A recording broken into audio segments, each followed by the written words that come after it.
One man who knows how to campaign on principle and values is former Deputy Prime Minister, former Nationals leader John Anderson. He joins me now.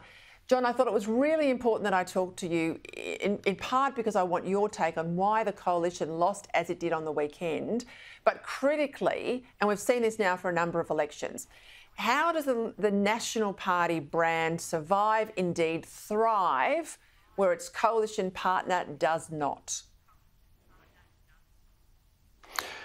I think we need to first establish that at Christmas time there was a clear path to government. And in the pursuit of many of the trivialities that we're seeing about why we lost and why we did so badly at the moment, we demean ourselves by focusing on the trivialities, not the real issues.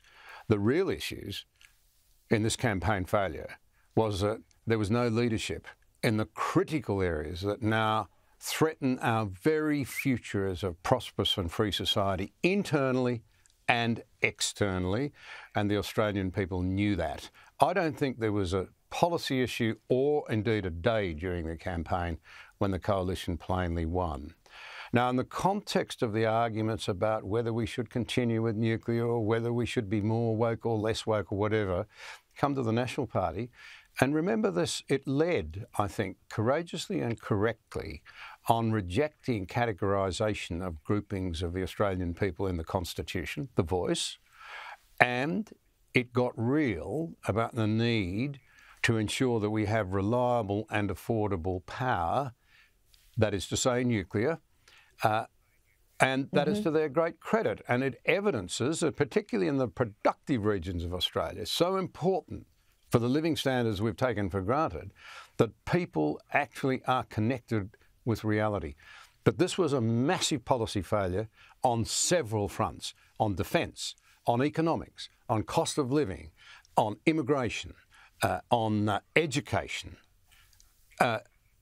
all areas where if the coalition is to pull itself together quickly and serve the country properly, they need to recognise it's focusing on those issues that we all know are at crisis level in terms of the need to address them properly.